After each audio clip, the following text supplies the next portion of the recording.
A man the world thought dead walks into a brownstone with fire in his eyes and secrets no grave could contain. What follows is a game of loyalty and betrayal, written in ink and washed clean with ash. In this case, the truth arrives late, and the cost of delay is steep. What would you do if your past came calling, wearing your name? Before we begin, I'd love to know where in the world you're tuning in from and what time it is for you right now. Let me know in the comments. Settle in, because this mystery begins now. It was one of those afternoons at the brownstone when nothing wanted to happen. Wolfe was methodically dismantling a plate of saucisse minuet with the grim serenity of a man who viewed food as a rare defense against humanity, and I was giving a passable imitation of being occupied with last week's paperwork. The world outside our front door might have been on fire, but inside the only heat came from the kitchen and Fritz's mustard. Wolfe, in one of his more imperious moods, had decreed the day free of visitors, telephones, and anything else capable of disturbing digestion. Nothing, he said while buttering a second roll, must distract from the essential function of nourishment. Naturally, that's when the doorbell rang. I glanced up, fully prepared to ignore it, but Wolfe's grunt reached across the room like an accusation. I waited for the command, and sure enough, it arrived. Fui, if it is a solicitor, eject him bodily. It wasn't a solicitor. It was a girl, and she brought the kind of package that, in our line of work, usually comes with a headline and a police statement. So ended the quiet, and so began the unraveling. The girl was young, though life had made a few obvious efforts to age her prematurely. She had nervous fingers, lips pressed so tight they might have been sewn, and eyes that darted like startled minnows. She gave her name, Daisy Roble, and produced a slim leather-bound parcel from her bag as if it might detonate. For Mr. Wolfe, she said, only him. I took the book, locked, oddly enough, and the note folded over it in old-fashioned cream stationery. She didn't ask to sit. She didn't even glance around the room, which most people do, either out of awe or confusion. She just kept her gaze on Wolfe, like a woman standing in front of a safe and hearing the tumblers shift. Wolfe broke the seal with one finger, skimmed the note, and let out a noise halfway between a sigh and a grunt. "You were paid to deliver this?" "Yes, a man, I don't know who. He gave me cash and instructions." I asked what kind of instructions. Her fingers twisted the strap of her purse until it looked like it might snap. That I shouldn't open it, and that some people might kill if it ever got read. She told us she was a part-time courier for a rare book dealer downtown. Last week, a man with a face she couldn't quite remember handed her 5 crisp 20s and said she'd be doing a great service, not to herself, but to truth. That, she added with a bitter smile, was when she should have run. I asked the obvious, why not open it anyway? "I don't need to know," she said, low. "That wasn't part of the deal. I get things from one hand to another. That's it. I don't ask who, I don't ask why." Wolfe, from behind the desk, muttered, "A virtue both useful and suicidal." She swallowed. "He said it had to be Mr. Wolfe, no one else." That's when I knew 2 things. She hadn't lied to us, and she was scared out of her skin, which meant that whatever was in the book wasn't fiction. Wolfe, true to his prejudices, didn't appreciate drama unless it came in Latin. He eyed the diary, as one might a rotting pear, then turned the note over and read it again with the distaste of a man forced to revisit a bad dinner. "A man may speak through ink when breath has left him," he quoted, scorn leaking from every syllable. That kind of sentiment belongs in third-rate novels, not in my office. Still, I could tell her unease had gotten to him.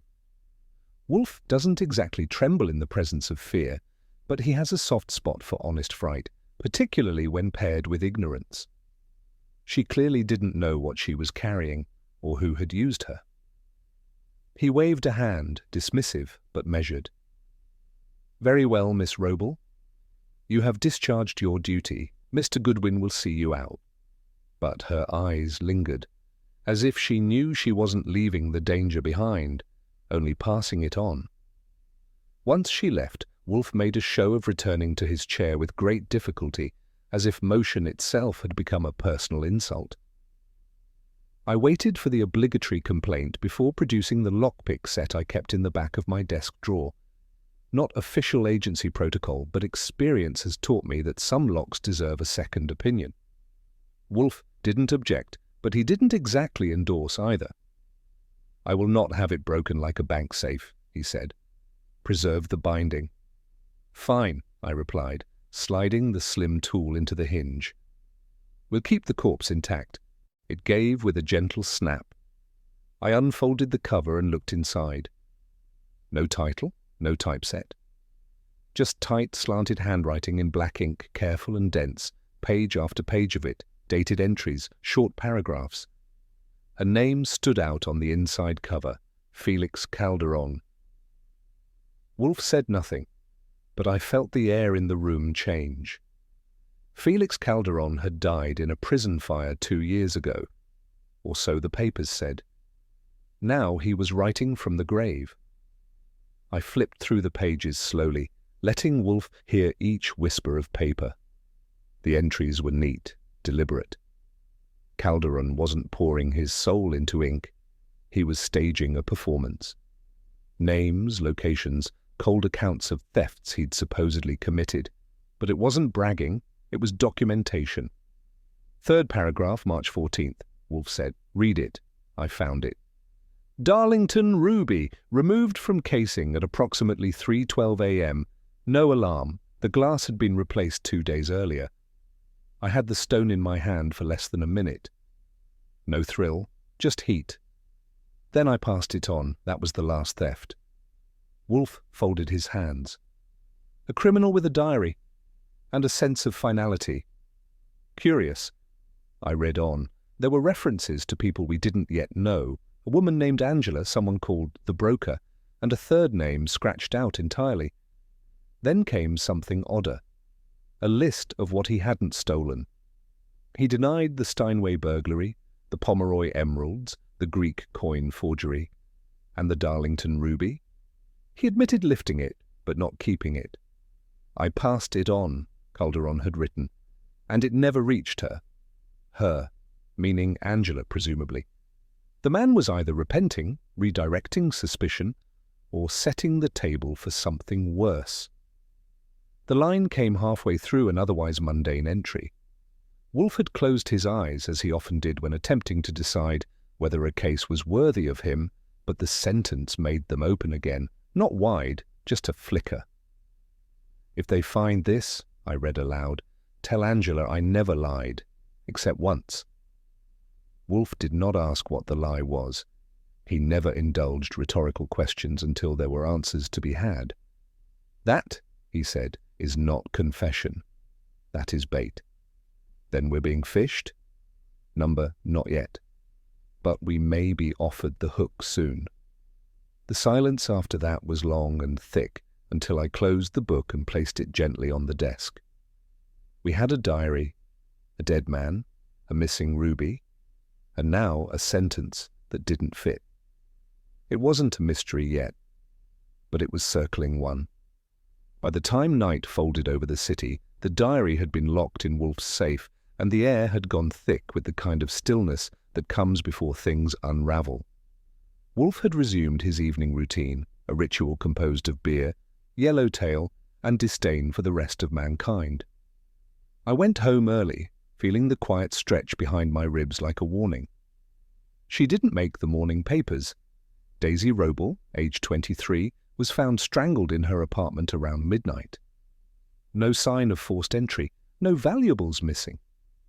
The police had their boilerplate, and I had something they didn't, her last delivery slip, sitting in my coat pocket, and the words, "For Mr. Wolfe," written in her round, uncertain hand. I stood in my kitchen, staring at it. Then I made the call.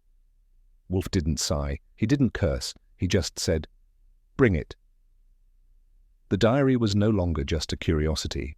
It was now tethered to a corpse. And whatever truth Felix Calderon had scribbled in those pages, it had started working its way into the world like smoke under a locked door. Wolfe was halfway through his third beer batter corn muffin, a Fritz invention so rich it required its own time zone, when I gave him the news. I waited until he had finished the bite. I'm not fool enough to interrupt a man who weighs 1/7 of a ton mid-chew. "She's dead," I said. He looked up. "Who?" "Daisy Roble. Last night. Strangled. No signs of forced entry and not much missing. But I'd say she left something important here yesterday and someone knew it." Wolfe's face didn't move, but I've known him too long to mistake stillness for calm. He set the muffin down with the solemnity of a man laying flowers at a grave.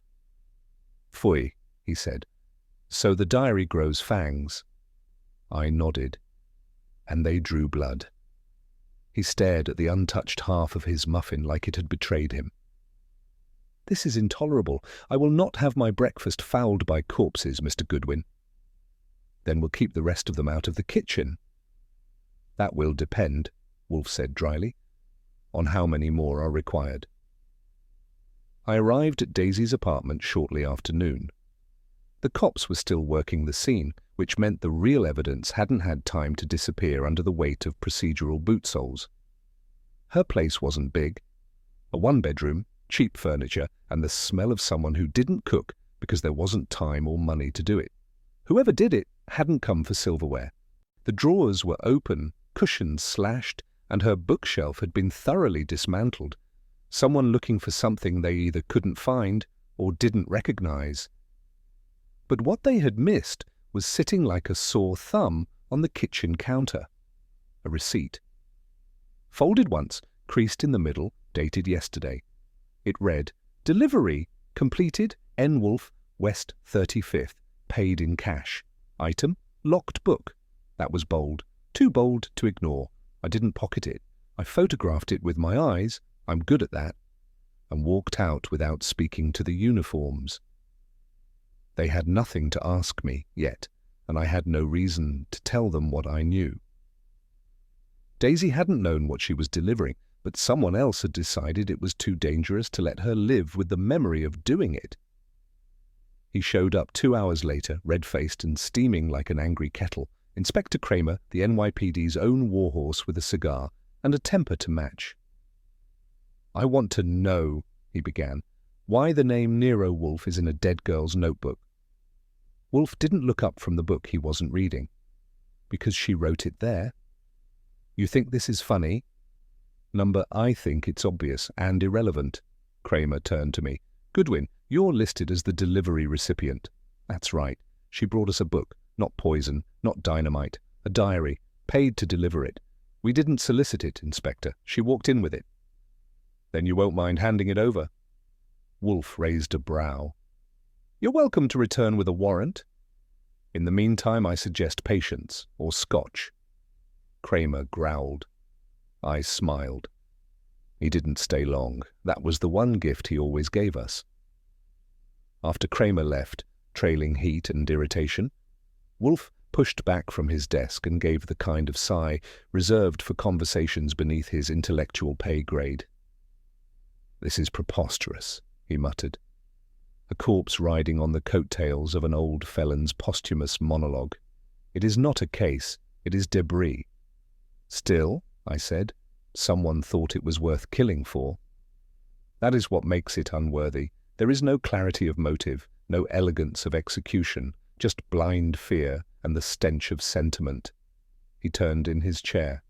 "I shall be with my orchids." "Meaning I'm to follow up?" "Of course," he said, without missing a beat. "Your tolerance for futility exceeds mine." And with that, he was gone, up the stairs to where chlorophyll comforted his nerves, leaving me to chase shadows with no name and no salary. But I've always had a weakness for dead girls with loose ends. By mid-afternoon I had a name, or at least a ghost of one. Daisy Rebell had recently tried to contact a woman named Angela Vale, a jazz singer with an Upper West Side address, and a voice known for disappearing behind smoke and scotch. Vale was also, as a quick check in Wolfe's memory confirmed, the former companion of one Felix Calderon, the man whose ink-stained voice we'd been reading since yesterday. That gave us a thread, and maybe even a knot. I reached out to a contact at the Blue Grotto, the club where Angela last performed, and got confirmation she still played sets there Thursdays through Sundays late. That was something.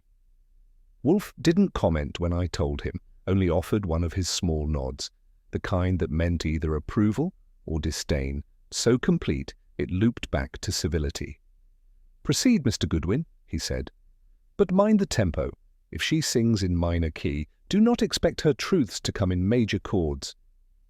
It was one of his better lines, and I let him have it. Somewhere between Daisy and Angela, the past was cracking its knuckles. The Blue Grotto was one of those places where the lighting did half the work. Low, blue-tinted, with just enough sparkle to make regret look expensive. Angela Vale took the stage like someone arriving late to her own memory, and sang in a voice so slow it seemed to lean backward. When she came off stage, I introduced myself with the gentle insistence of a man used to being where he shouldn't be. She raised one sculpted eyebrow. "You're not a fan?" she said. "I'm a detective," I replied, "though I do admire range." We sat in a corner booth. I didn't press. She knew why I was there. "I hadn't seen Felix in 2 years," she said. "Not since the fire." "You think he died?" She exhaled smoke. "I think he vanished. He always had a flair for exits." I pulled out the diary. Not the whole thing, just a copy of 1 page. Her hand trembled.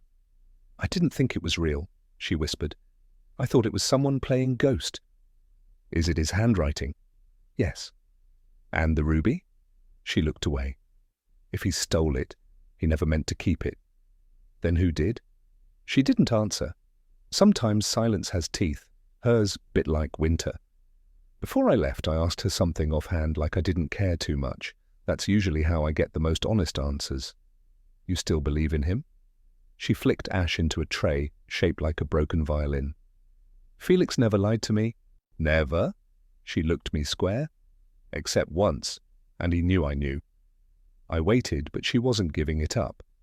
Back outside, the air had turned cooler. Or maybe I had. I walked 2 blocks before I realized I hadn't gotten what I came for. Not really, but sometimes it's the lie people won't explain that tells you what they're hiding. It came in just before midnight, a call from a junior manager at the Blue Grotto, voice shaky and thin. "She's fine," he said quickly. "Angela's not hurt." That wasn't exactly reassuring. He explained, when they unlocked her dressing room for the night, they found a single envelope on her mirror, sealed with wax. Red, fresh. Inside was a torn page from the diary. I didn't ask how it got there. I already knew no one had seen anything. The page was stained in the corner. Blood. Real or theatrical, they weren't sure yet. But the ink was fresh, and the message was plain. "You were wrong." No signature, just the sentence. Angela had left through the back exit and hadn't returned. The manager asked if we thought she was in danger. I told him yes, but not the kind that leaves fingerprints. Back at the brownstone, I placed the new page next to the others and waited for Wolfe to finish with the orchids. "You were wrong," I repeated aloud. Wolfe didn't move, but his voice came sharp and low. "Someone is rewriting Calderon's ghost," he said, "and now they're editing his witnesses." It wasn't the murder that did it, nor the diary, not even the blood-stained page that turned up in Angela's dressing room. What moved Wolfe to action, and I use the term loosely, was what he called an affront to narrative coherence.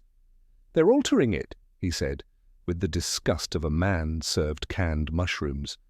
"Posthumous manipulation. A journal should not be edited by proxy, especially not by cowards." I didn't ask who they were. Wolfe always needed a they before he could summon righteous indignation. He stood, which meant he shifted 2 inches in his chair, and declared, "We shall act. Not to vindicate the dead, Mr. Goodwin, but to preserve the dignity of the sentence. The judicial kind or the grammatical?" His glare was brief, but nourishing. "Both." And with that, the inquiry was no longer optional. Wolfe had been personally insulted, not by violence, not by death, but by revisionist prose. That afternoon, he agreed to take the case, or rather, to confront it with as much contempt as it deserved, which, in Wolfe's scale of contempt, meant absolute commitment. And that was before we even opened the safe. I opened the safe after lunch, partly because Wolfe asked, and partly because I still thought we were playing defense. The book had been there the night before, tucked neatly beside a modest stack of client correspondence and an envelope marked Ironside for burning. Felix Calderon's diary was the only item in that safe worth dying for. It was also no longer there. The shelf where I had placed it had nothing but a faint indentation and the residue of Wolfe's lemon oil. "I assume," he said behind me, "that you're not attempting sleight of hand." Unless my hands now operate on their own initiative, no. Wolfe did not swear. Instead, he exhaled through his nose, a sound like parchment wrinkling. "That," he said, "is unspeakable. I can speak it. Someone opened the safe, or they never needed to." "No." Wolfe leaned back. "No one entered, which means it was removed by someone within." I raised an eyebrow. "Fritz?" "Certainly not." "Me?" "You would require a motive." "Flattery." He ignored that. The diary was gone, and Wolfe, robbed of his sentence structure, was about to make someone pay in syntax. I don't use the word panic lightly. Wolfe panics the way glaciers jog, but his version involves a 10-minute silence, followed by a methodical series of cross-examinations that would make a tribunal blush. "Fritz was first. He denied touching the safe, and I believed him. I've seen that man slice a single fennel bulb with surgical delicacy. He doesn't break into safes. We checked the locks. Nothing jimmied, nothing cracked. The alarm hadn't even cleared its throat." "Could be a phantom," I suggested. Wolfe gave me a look that reduced the temperature by 8 degrees. "If you intend to indulge fantasy, kindly do so from the sidewalk.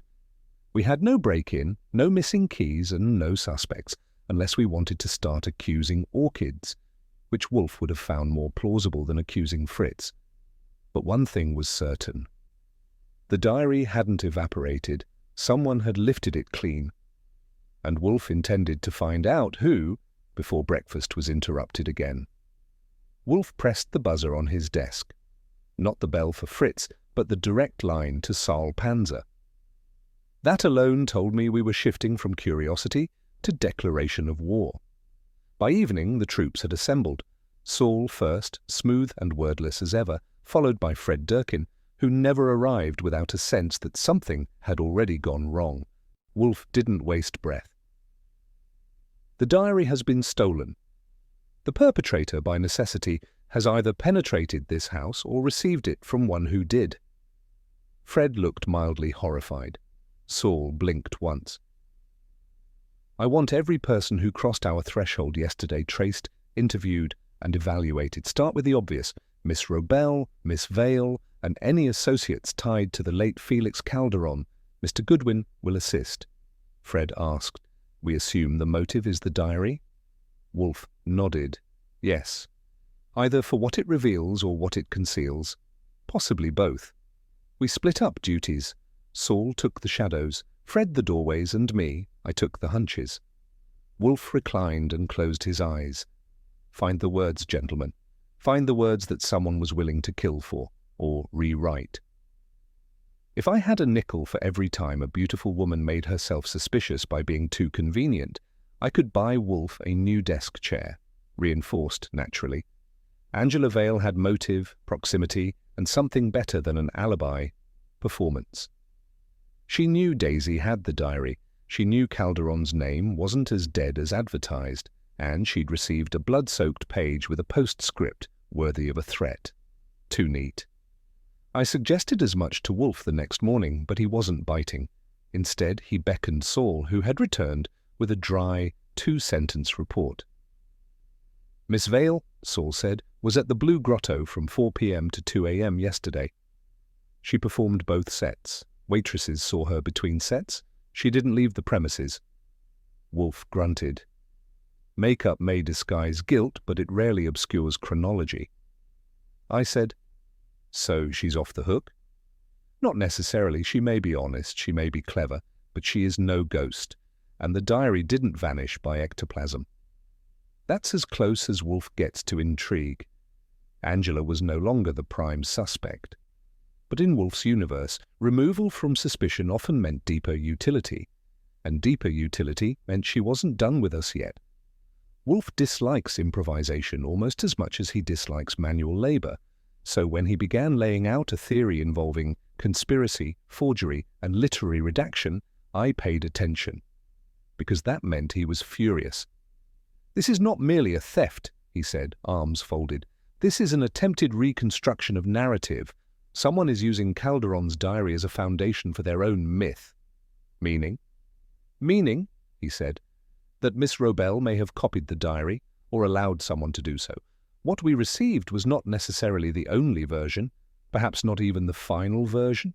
I frowned. "You think someone's editing it?" "Of course, selectively, to exonerate, implicate, or distort, perhaps to make Calderon seem more heroic, or more damned, but certainly to shift blame." "To who?" "That," Wolfe said, "remains unclear. But they are not amateurs. They know how to shade a truth without breaking it." He poured himself a glass of beer, a sign he was actively restraining sarcasm. "We are not investigating a theft, Mr. Goodwin. We are unearthing a collaboration, a confession by committee. And if one of the editors is dead, then another is still writing," Wolfe said, "and I intend to read every line." The break came, as it often does when I stopped looking for it. While combing through Daisy Robel's few effects, mostly receipts, lipstick tubes, and a faded clipping about Calderon, I found a small brass key marked RR13. No logo, just the number, stamped crooked and deep. Fritz thought it looked like a rental box. Saul thought it looked like trouble. Wolfe, on the other hand, perked up, which in his case meant he raised one brow slightly higher than the other. "RR," he said, "Regal Records?" I shrugged. "Could be. Felix Calderon once stored documents there, briefly. It was mentioned in the Perelman case, tangentially." "Well, now it's back in play?" Wolfe didn't nod. He doesn't waste gestures.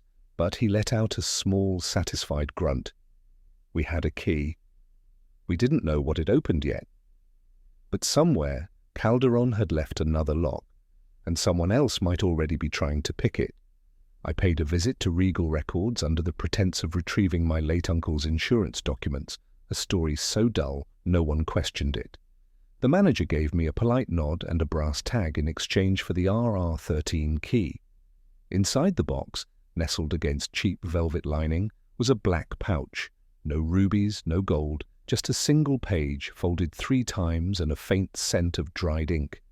The page matched Calderon's handwriting. Tense, neat, oddly moralistic. But this one didn't talk about theft or guilt. It contained a name, nothing else, just Victor Drossel. The pouch, though empty of gems, was heavy with implication.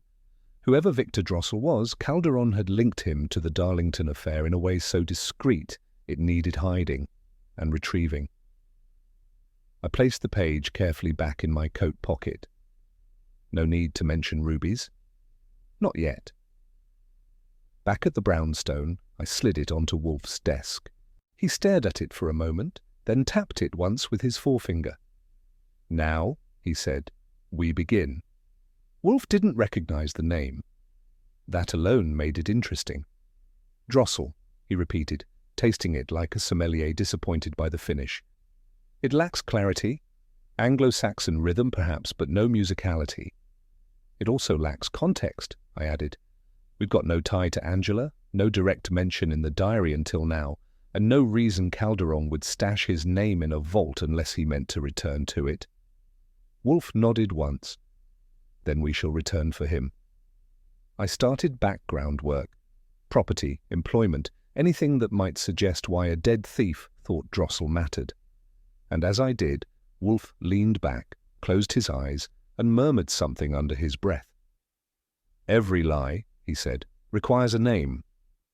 That was his way of saying the page mattered, More than the ruby, more than Angela, more than Daisy's corpse. Because names, in Wolfe's world, were never written down casually. Victor Drossel greeted me like a man who hadn't worked for anything in 20 years, but had learned how to look like he had. His office above the gallery was soaked in the kind of modern restraint that costs a fortune. Ivory walls, sharp lines, too much chrome, and not a single item out of place unless you counted the man himself. He offered me espresso. I declined. He smiled faintly, the way you do when someone fails a test they weren't told they were taking.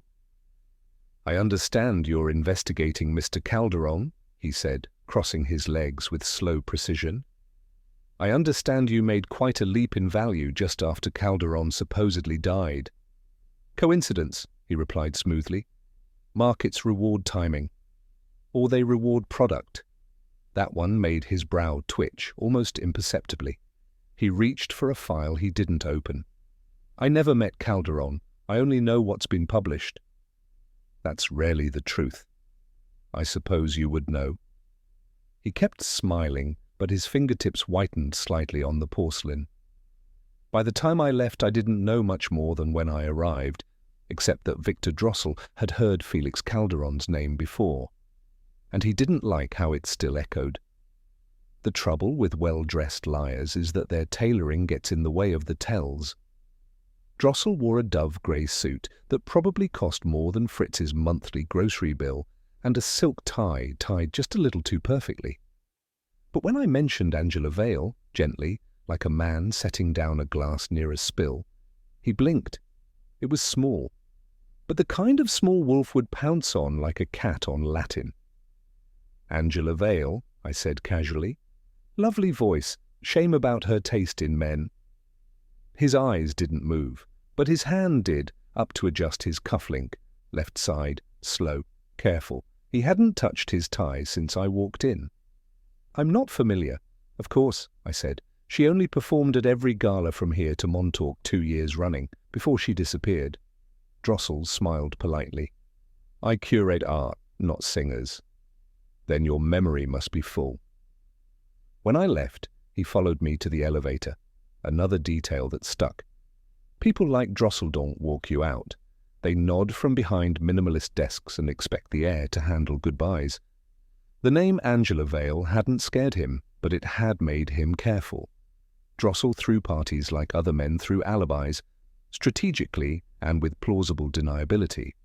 His guest lists were curated with the same surgical precision he applied to gallery acquisitions, a blend of the rich, the restless, and the recently profiled. Getting in was easy if you had a blazer and a lie. I had both. The apartment was 3 floors above his gallery, filled with people who didn't seem to mind that none of the laughter reached anyone's eyes. The drinks sparkled, the women shimmered, and the conversations floated like oil on water, slick and untouchable. I wasn't there for art appreciation. I was listening. Drossel worked the room like a man hosting his own auction. But near the back, behind a folding screen decorated with sketches of Venetian rooftops, I caught something else. A voice raised, quickly stifled. 2 men. One was Drossel, the other, unfamiliar but urgent, with the edge of desperation. I didn't catch every word, but I caught the tone, regret wrapped in panic. When Drossel emerged minutes later, he looked like nothing had happened, except his left sleeve was pushed higher than the right, and his drink was untouched. Something was bubbling under Drossel's champagne surface, and it wasn't vintage. I got a look at the man behind the screen as he left through a side door. Tall, nervous, with the gait of someone expecting to be chased even when no one was following. It took 20 minutes and a chat with the coat-room girl, but I got a name, Hal Roble. Which was interesting because, according to our preliminary digging, Hal Roble had disappeared shortly after his sister Daisy dropped off the diary. More interesting still, Hal was supposed to have died in the same prison fire that claimed Felix Calderon. But there he was, fresh from an argument with Drossel and reeking of sweat and cologne in equal measure. When I reported back to Wolfe the next morning, he didn't raise his voice. He didn't have to. Drossel is a conduit, he said. Roble is the leak. And Calderon? He's the writer, I said. So what's the play? Wolfe laced his fingers together. We find out who owns the punctuation. That's how he put it. In Wolfe's world, confessions came down to grammar, and someone had just switched the subject of the sentence. Back at the brownstone, Wolfe summoned the diary pages from the safe like a general reviewing maps before a siege. He read slowly, lips pursed, marking each comma with a fingertip. I passed it on, he read aloud. It never reached her. I said nothing. Note the tense, he murmured. Not I sold it, or I gave it, past. The implication of transfer without transaction, and ambiguity in recipient. I watched him close the page and sit back. He trusted someone. He gave the ruby to a man who knew Angela but never delivered it. I nodded. Hal Roble. Wolfe didn't confirm. He didn't have to. The deduction sat in the air like incense, subtle, thick, inescapable. Calderon had tried to vanish with a clean conscience. Someone else had made sure he stayed, vanished, but not without first stealing the end of his story. Wolfe hated speculation unless it was his. And this time, he indulged. Suppose, he said, Felix Calderon faked his death with help. A corpse in the fire. Records altered. The diary left behind as a breadcrumb trail, not to his innocence, but to his unfinished business. And Hal? I asked. Hal Roble receives the ruby. He's meant to transfer it to Angela, but he betrays the trust, fences it through Drossel, and vanishes. I leaned back. Until he comes back. Why? Guilt, Wolfe said, or greed. He tapped his thumb on the diary. But someone else wanted him quiet, and now he is. I didn't need to ask how Wolfe knew. He hadn't said it yet, but his voice had that flat finality that meant death was in the next sentence, or had already been delivered. That night, the call came in from Midtown Precinct. A burned-out sedan had been found behind a warehouse near the river, charred nearly to the chassis. Inside, the body was blackened, faceless, but the wallet was intact enough to identify the driver. Hal Roble. It was grotesque in its symmetry. A second corpse in a second fire, following the exact script Calderon had written for himself 2 years earlier. I gave Wolfe the news, standing by his chair like a man delivering a weather report during a hurricane. He's dead, I said. Wolfe nodded once. And the manner? Same as Felix. Fire, no witnesses, clean. Not clean, Wolfe corrected. Repetitive. An imitator rarely knows when to change the choreography. I sat. So who did it? Wolfe didn't answer. He simply reached for the diary, his eyes narrowing. Calderon's story had been stolen. But now someone was writing a sequel. Wolfe sat in silence for a full 5 minutes after I finished the last detail. The air in the room thickened. Even the orchids seemed to retreat into themselves. Then he said it. Not loudly, not triumphantly, but with the precision of a blade sliding into parchment. Felix Calderon is not the only man who died twice.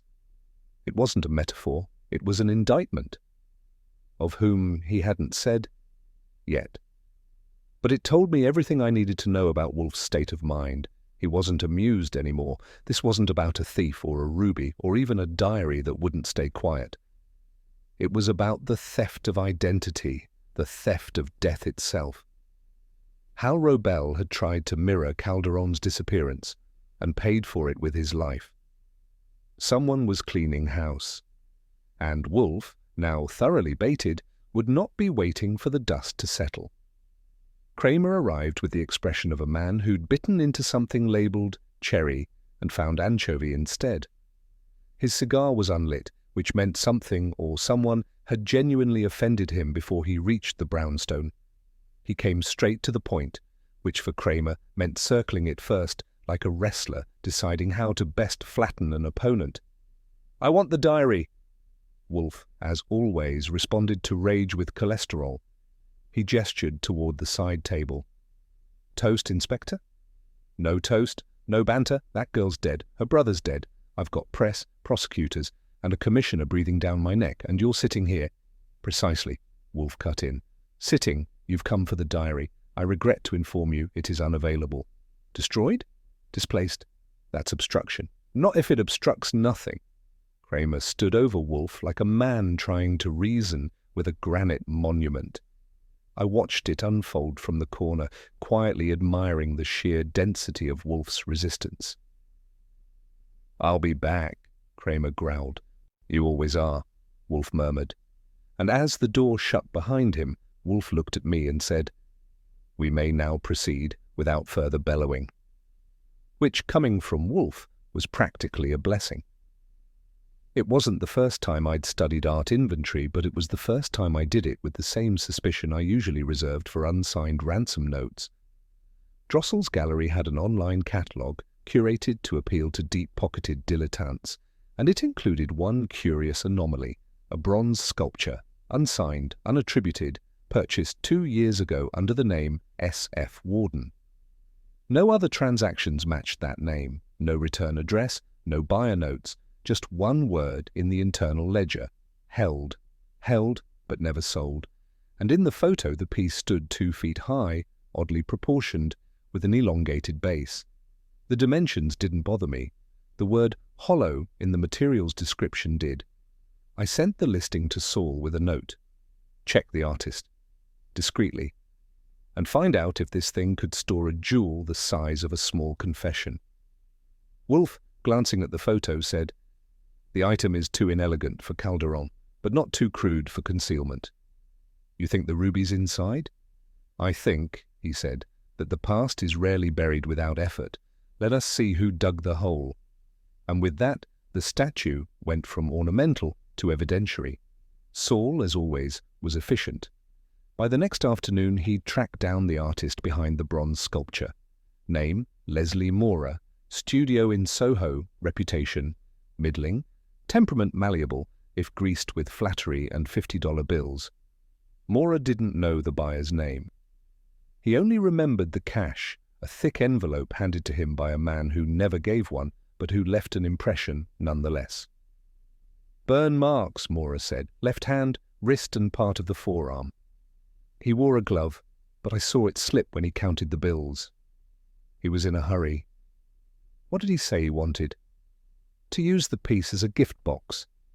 Said it was going overseas. I figured it was drugs or a ring. He offered me another 100 to forget we spoke. And did you? I tried.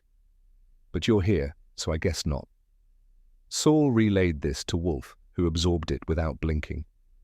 "The hand," he said, "is consistent with a man who survived a fire but did not escape unscathed. Calderon? Possibly. Or someone pretending to be him." Wolfe closed his eyes. Let us not insult the dead by pretending they're good actors. But Calderon, it seemed, had never truly left the stage. Back in the office, Wolfe arranged the evidence the way other men arrange chessboards to confirm a move he had already made in his mind. The diary, the sculpture, the burned hand, the absence of ruby, all placed with deliberate intent. "Calderon did not die," he said. "Not then. He faked it. Gave the ruby to someone he believed loyal, Hal Roble. Hal was meant to pass it on. He did not. Instead, he sold it through Drossel." Wolfe nodded. "And Calderon, learning of the betrayal, went into hiding, or went hunting. You think he killed Hal?" Number one think Hal's death was staged to match Calderon's. The irony is too exact, too literary. He leaned forward. "Felix may have been betrayed, but he was not the one who wrote the final chapter." "And Angela?" Wolfe's expression did not shift, but the temperature in the room dropped a degree. "She may have known, or helped, or watched." He tapped the diary once, lightly. "We are reading Calderon's story, but someone else is writing the ending." And the pen, Wolfe believed, had changed hands in blood. Wolfe had a talent for reading absence, and Angela Vale was rapidly becoming a void worth measuring. Her proximity to Calderon, her cryptic denials, the blood-stained page. They all suggested a woman who knew far more than she said, and said far less than she should. "Do you believe she helped cover it up?" I asked. "She helped something," Wolfe said. "Whether it was a theft, a disappearance, or a deception depends on whether her loyalty was to Calderon or to herself. She said she never believed he stole it." "That is either devotion," Wolfe murmured, "or diversion." I considered her, the silk voice, the practiced poise, the note that said you were wrong. "She's protecting someone." "Perhaps," Wolfe replied, "but not from justice, from memory." It was a rare moment of philosophy from the man who usually measured morality by the rule of logic. But then again, Angela Vale was the kind of woman who made men confuse silence with virtue. Wolfe finished his beer with a sigh. "She may not have touched the ruby," he said, "but she has certainly left her prints on the story." And that, in Wolfe's world, was enough to be guilty of something. I went back to the Blue Grotto expecting a cigarette-smudged trail. What I got instead was a hole. Angela was gone. Not in the dramatic sense, no last performance, no shattered mirror, no tear-stained piano keys. She had simply left, vanished between Tuesday's closing set and Wednesday's sunrise, no forwarding address, no goodbye. The manager, a lanky fellow named Ron with a goatee that looked like it had been borrowed, said she'd mentioned needing space. "Did she seem worried?" I asked. "She seemed done. Her apartment," I had Saul check, "was untouched. No suitcases missing, no signs of packing, no sign, really, that she had meant to go anywhere at all, which made her absence a puzzle with sharp corners. When I told Wolfe, he nodded once. "She fled," he said. "From what?" He didn't answer, just sat back in his chair and closed his eyes, as if watching a slow-moving truth approach from across the battlefield. "She is not gone," he said finally. "She is paused." It was a curious word, and I didn't press. Because Wolfe only called things paused when he knew they'd be returning, either in person or in consequence. Angela's dressing room was supposed to be clean. She hadn't been back. No one had touched it. That's what the manager insisted as he handed me the keys with shaking hands and wide eyes. I searched with the kind of thoroughness Wolfe demands, but rarely witnesses: desk drawers, mirror frames, curtain hems, and then behind the vanity mirror, wedged tight between the backing and the wood. I found it. A glove, left hand, satin, pale, soaked at the fingertips in a brownish stain that didn't need a lab to name: blood.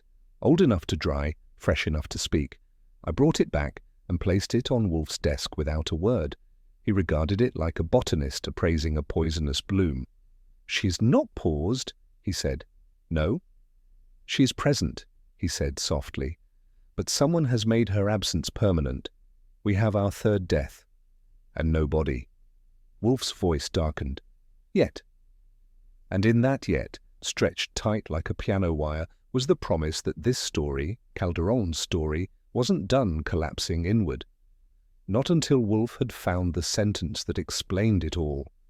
When Nero Wolfe declares war, he doesn't summon tanks or troops. He shuts the world out. No clients, no visitors, no orchids.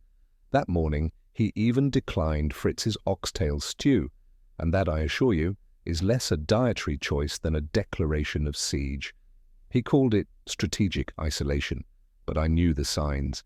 He wanted no distractions while he tackled the one problem even he couldn't outwait, a story unraveling faster than he could contain it. The diary had ceased being a memoir, it had become a weapon, written in Calderon's hand, perhaps, but now wielded by others. "I will not entertain phone calls, telegrams, or guests," Wolfe announced. "Not even Mr. Kramer, even if he comes bearing warrants." "Then you will offer him beer and patience." The brownstone sealed like a tomb with central heating. Saul was out, Fred on standby, and I was back at my desk, watching Wolfe stare at the diary fragments like a man deciphering a language that hadn't yet been invented. He didn't pace. Wolfe never paces. but his silence had movement, and behind it I could hear the machinery grinding, not toward justice, Wolfe never cared much for that, but toward truth. If Wolfe was sealing the brownstone, I was cracking open the world, or at least rattling the cage around it. Wolfe's instruction was clear: bait the hook with just enough gleam to draw the fish that swam in shadows. Specifically, the kind of fish that might once have trafficked in rubies and regrets. Saul and I crafted a whisper. A private auction, discreet, no names. Just a single, breathless listing posted to a collector's board frequented by men with vaults and vices. The Darlington ruby, recovered, uncertified, but reliably sourced. It was a long shot. But if you wanted to find out who still cared about the ruby, pretending you had it was the easiest way to check the depth of their obsession. Within 48 hours we had a nibble, not a message, a reservation, anonymous, precise, and too cautious to be anyone but Drossel.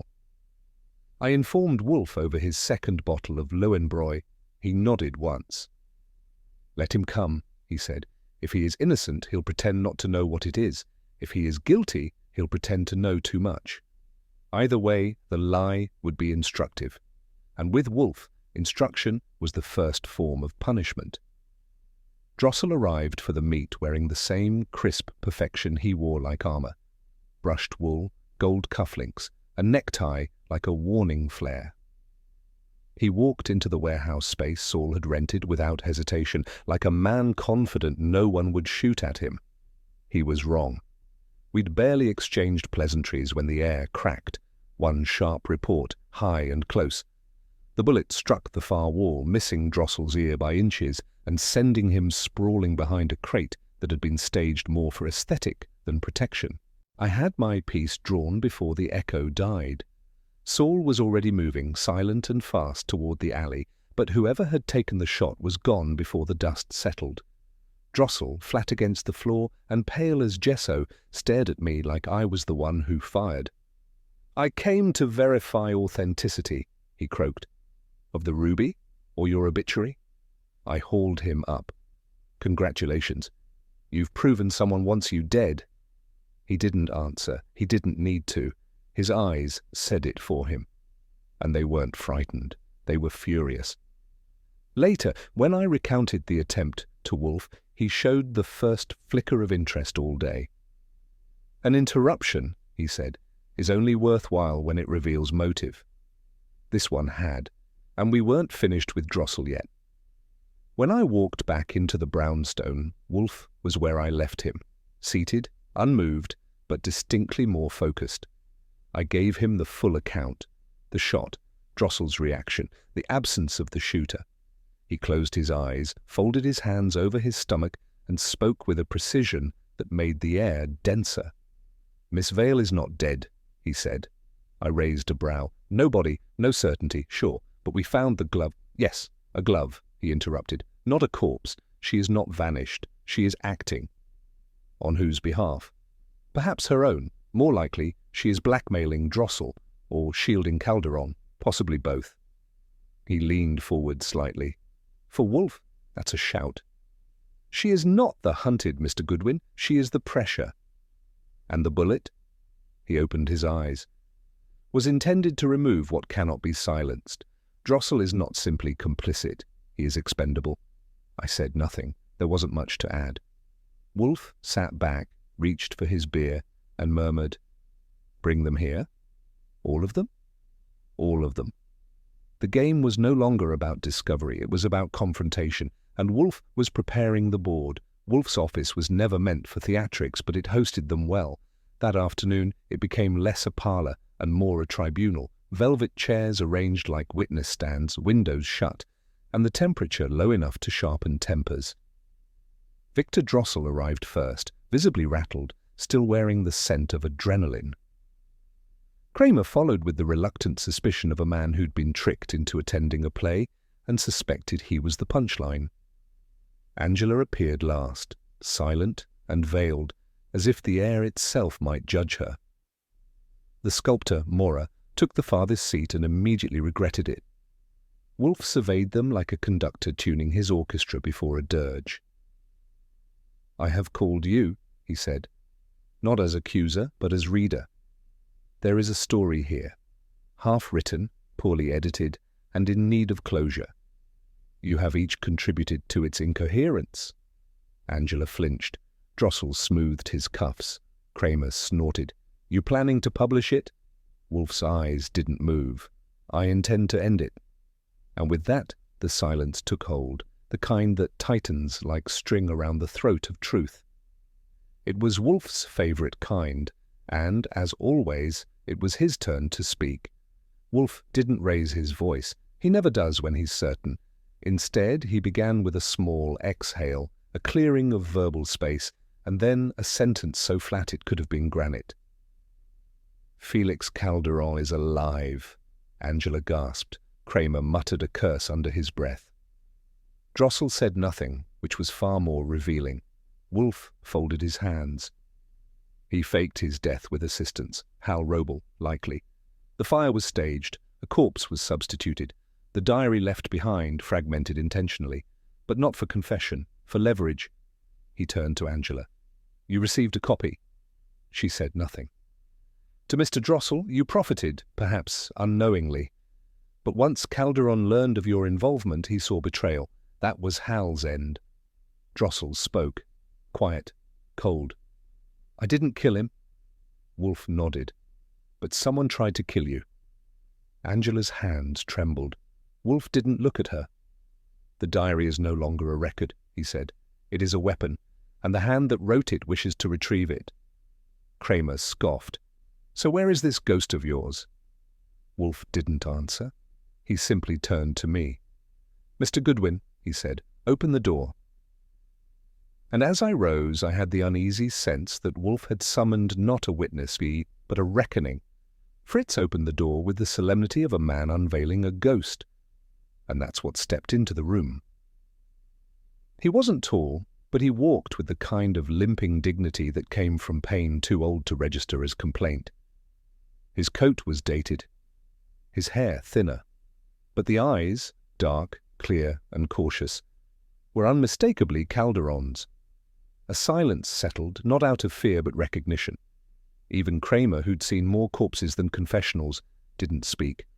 The man looked at Wolfe, then slowly around the room, nodding once to Angela, twice to no one. "I believe," he said, voice dry as dust, "you have something of mine." No one moved. He stepped farther in, unbuttoned his coat, and with his left hand, scarred, scaled, burned, gestured toward the table. "The diary," he said. "It was not meant for publication, nor for blood." Wolfe, ever unmoved by entrances, gestured toward the chair across from him. "Sit, Mr. Calderon, or whatever name you've been borrowing." Felix nodded. "I'm done borrowing." He sat. "I came," he said, "to finish the sentence." And Wolfe, with the faintest flicker of satisfaction, replied, "Good. I detest incomplete grammar." He came in without knocking. That in itself was a feat, since Fritz had answered the bell not 60 seconds before and hadn't returned to the kitchen. The sound of his steps across the office rug was deliberate, the kind that makes a man memorable before he opens his mouth. Wolfe had not risen. Of course he hadn't. But I saw his chin retract by a quarter-inch, the only form of gasp his dignity permitted. "I believe you have something of mine," the man said. He looked older than his obituary photo, but only in the way a violin grows darker and more dangerous with time. His right hand was gloved, unnecessarily in June, and he moved with a limp that added drama rather than damage. Felix Calderon was not just alive. He was prepared to stay that way. Wolfe's response, naturally, was to close his eyes. "Sit. You'll speak or you'll leave." Calderon didn't argue. He sat in Wolfe's red chair, which no one sits in unless they've come back from the dead or are planning to. "I suppose," he said, voice steady as litigation, "we begin with the night the prison burned. That is, the night I died." Calderon didn't flinch. He unfolded his story like a document he'd read too many times to forget, though he was careful with the tone. Not proud, not ashamed, just practiced. "I had the ruby," he said. "The Darlington. I had it for 6 days before I realized I couldn't keep it. The net was tightening, and I needed it far away. I gave it to Hal." "Hal Roble?" I asked. "The same. His sister loved me. He didn't, but I thought he'd do it. For Daisy, for Angela, I thought blood could be trusted." Wolfe's brows rose a millimeter. Calderon went on. "Hal agreed. He was to take it to Angela, then disappear. I trusted her. Torch singers may lie in lyrics, but she didn't lie to me. Not then." "You," Wolfe murmured, "placed a fortune between two people with debts and divided loyalties. That was not trust, Mr. Calderon. That was fantasy." Felix didn't argue. He just looked tired, in a way that wasn't physical. "I wanted to believe," he said. "But belief is for fools, and I was one." "He sold it," Calderon said. "Not to Angela, to Drossel, the art dealer with the parlor full of forgery and fragrance." He let that sit a moment, letting us consider the ease of betrayal. "I was still in the prison infirmary when I got wind of it. Hal had bribed a guard, stolen a corpse from the morgue. One of the bodies, unclaimed after the fire. He torched it in my bunk with enough embellishments to make it art.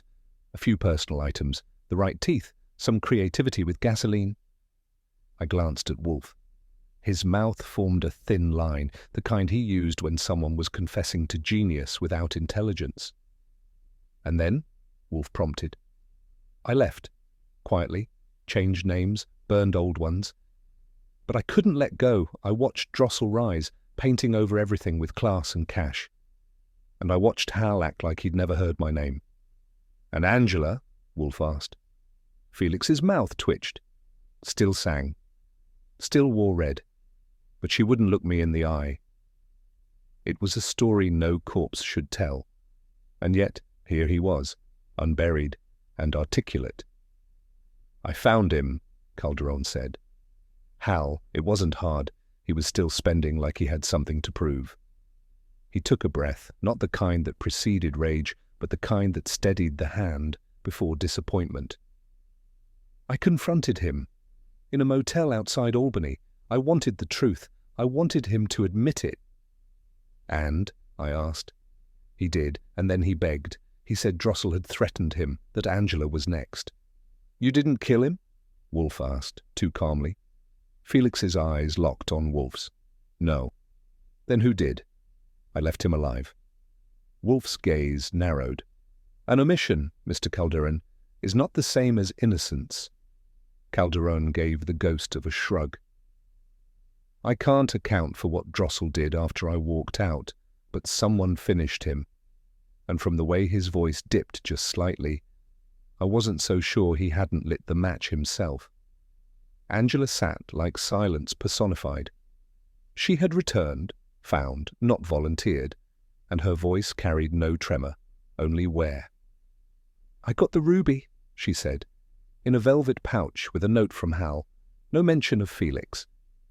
She looked at Calderon, not cold, not warm, just distant. "I thought he was dead, then I got part of the diary and the real one, pages that didn't make sense unless he was alive, and I stayed silent." "Out of fear?" Wolfe asked. She didn't blink. "Out of grief and stupidity," Wolfe inclined his head. "A common enough combination." She turned her gaze to the fireplace as if something might still be burning there. "I thought if I didn't say it out loud it wouldn't be real, that the past could stay buried, but it never does." No one contradicted her, not even Wolfe. Wolfe's gaze had gone abstract, the kind of look that meant his mental vault was opening or closing, never in between. He tapped a finger, once, against the armrest. "There is a problem," he said. "Not with your timelines, Mr. Calderon. With your tenses." Calderon raised an eyebrow. Wolfe continued. "You claimed to be dead when the diary was last added to, but the final entry, written in your hand, describes Daisy's labour, her words, her scream, the time on the clock.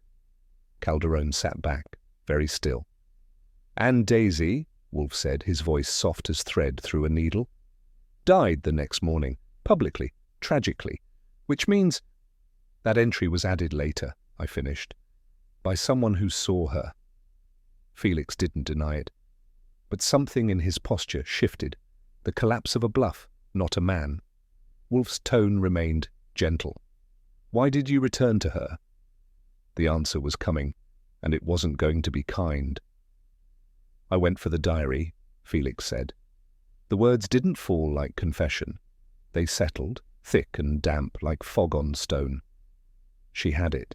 I didn't know how much she knew, or had read, but I knew I couldn't leave it with her. I asked. She refused. And so? Wolfe asked without heat. Felix's voice, by contrast, was cold enough to chill a cellar. She shouted, said she'd go to the papers, said the truth needed light. He looked at Angela. Not asking forgiveness, not even explaining, just finishing the page. I didn't plan it, I swear to you both, but there was a moment, and a hand, and a struggle. Wolfe closed his eyes briefly, as if bracing against the insult to logic. She fell, Felix said. It was fast. Accident? I asked. Convenience, Wolfe murmured. The most brutal kind. Felix didn't nod, he didn't move, and for the first time since he walked in, he looked exactly like a man who should have stayed dead.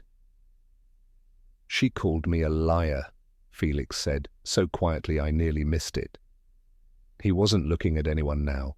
His eyes were somewhere in that office that didn't exist, a hallway in his mind maybe, or the room where Daisy last stood. She said everything I'd told her, every promise, every name, was fraud, that I didn't deserve her trust, or anyone's.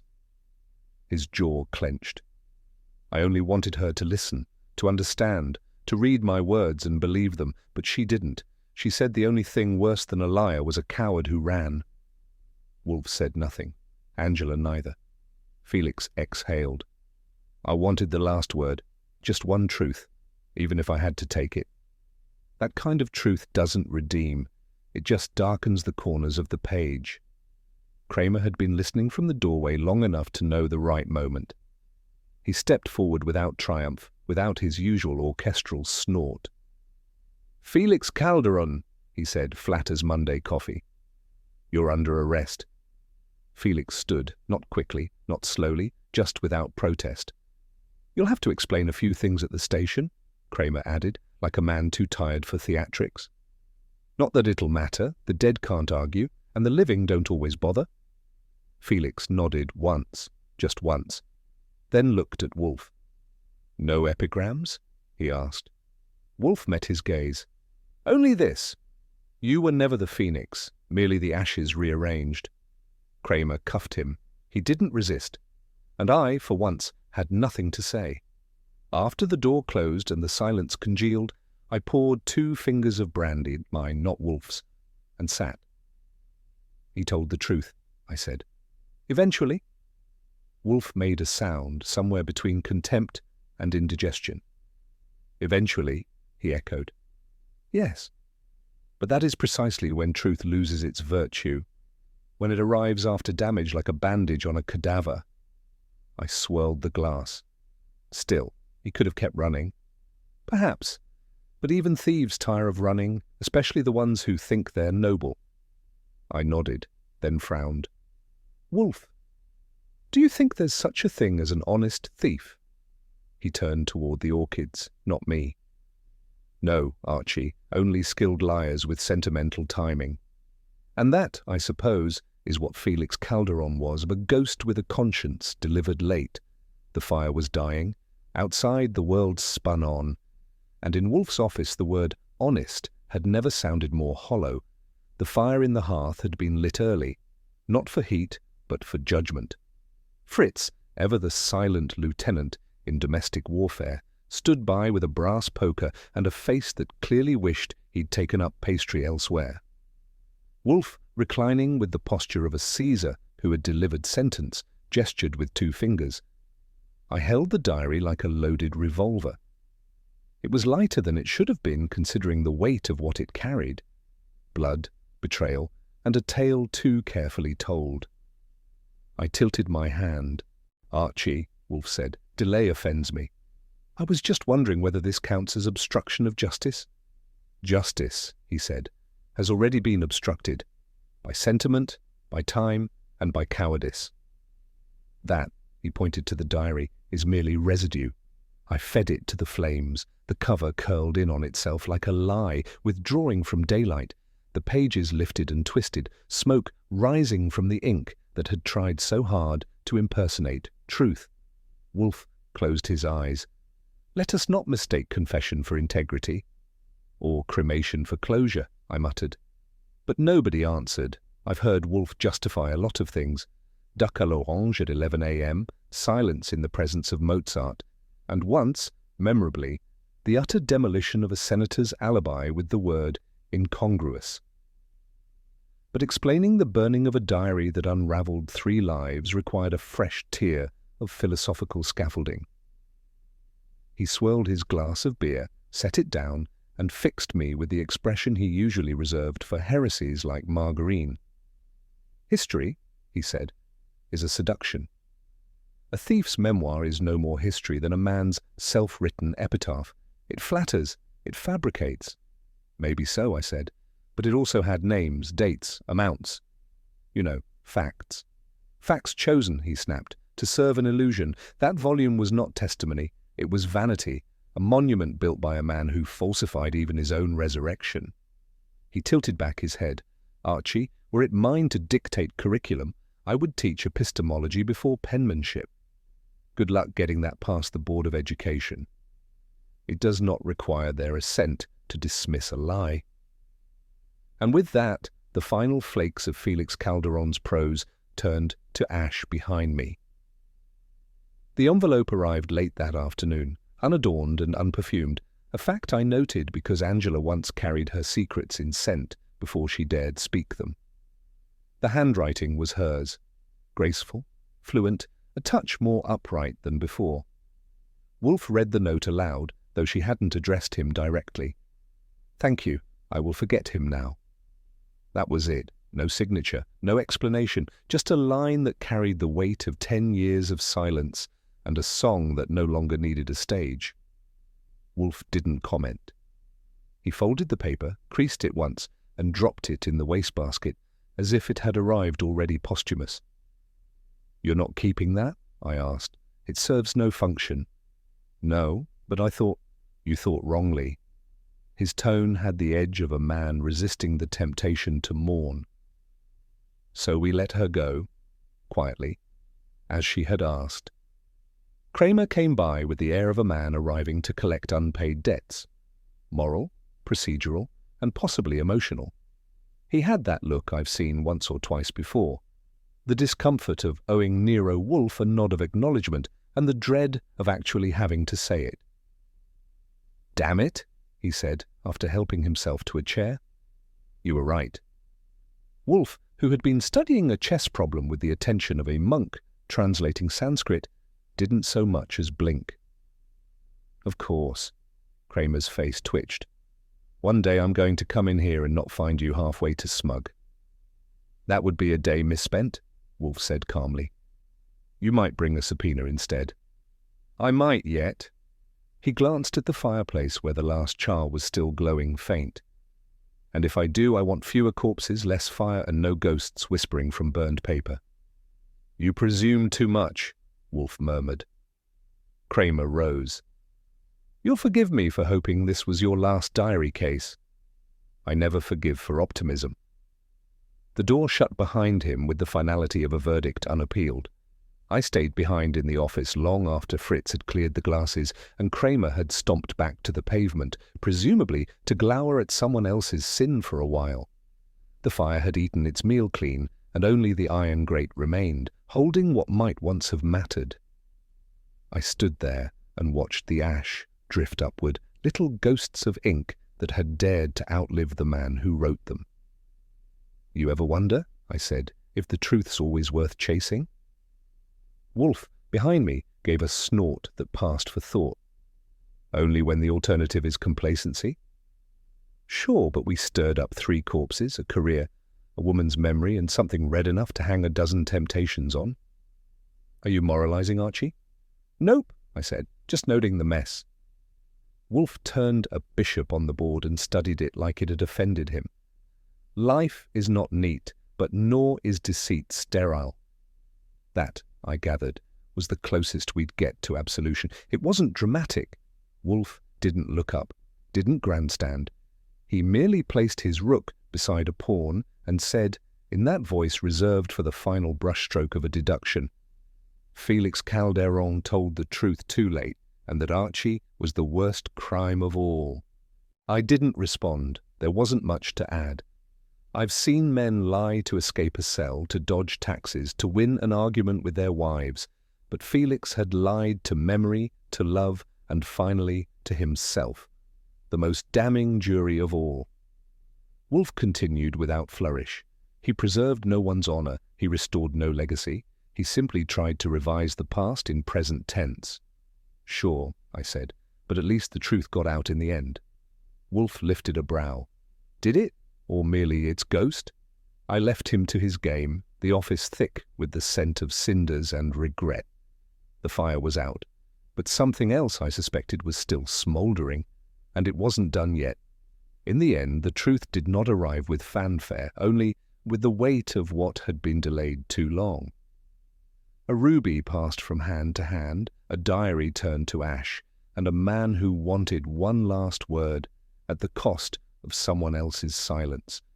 Wolfe called it the worst crime of all, not the lie, but the timing of the truth. Do you believe Felix Calderon ever truly wanted redemption, or only to control the story one last time? Let me know your thoughts in the comments, and if you enjoyed the mystery, be sure to like the video, share it with someone who loves detective stories, and subscribe for more. Not every case ends with applause, but the truth, once found, always echoes.